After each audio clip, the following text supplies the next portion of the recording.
FB එකට යන්නම් බෑ බං කොත්තුමයි වෙන්නේ. ඔත්තුනේ.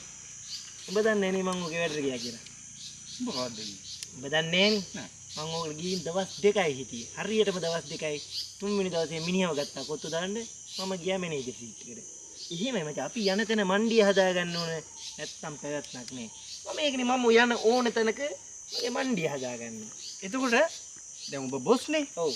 එතකොට සාමාන්‍ය දැන් උඹට ගහන්න එහෙම කරන්න මොකද එහෙම ගහන්න බෑනේ මචං බොස්ලට ගහන්නේ නේ. සේවකයොන්ටයි ගහන්නේ. ඒතර මම තමයි ගහන්නේ. උන් මට ගහන්න බෑනේ මම බොස්නේ. උන් සේවකයෝ. නෑ මෙහෙමයි. උඹ දැන් බොස්නේ. ඔව්. උඹට ගැහැව්වා නම් දැන් මං ගමේ කානේ. ඔව්. මම දන්නවා එතන අන්න ඒකනේ එහෙම ගහන්න බෑ. බොස්ලට ගහන්න බෑ. බොස්ලා තමයි ගහන්නේ. සේවකයෝ මචං ගුටි කාගෙන බල්ලෝ වගේ ඉන්න ඕනේ. නේද? හරිද? මොකද අපි පඩියටනේ වැඩට ගන්නේ මචං. දැන් මම ගියේ සේවකයෙක් විදිහට. මම ගියාට පස්සේ එතන බොස්නේ මචං. ඒතර මම බොස් මම තමයි පඩි ගෙවන්නේ. ඒතකොට පඩි ගන්න උන් දැනගන්න ඕන මට පල්ලෙහා ඉන්න දන ගහගෙන ඉන්න. නැත්තම් කන පළලා කන අතර දීලා තමයි යවන්නේ. එහෙමයි බොස්ලා එහෙම. බොස්ලා නැත්තම් පීචම් වෙනවනේ මචං. අර ගරුත්වයක් නැති වෙනවනේ. අන්න ඒකනේ. ඒ කියන්නේ බොස් කියන්නේ මචං ඉහළ ලෙවල් එකක ඉන්නේ පවුරුසේ.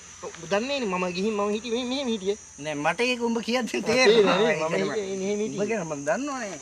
ඒ කාලේ ඉඳන්. ඒකෝට මේ උඹ හොඳ පෞරුෂේ ඉන්නදී කුක්කා වගේ අරයා ඉන්න. හිටියේ.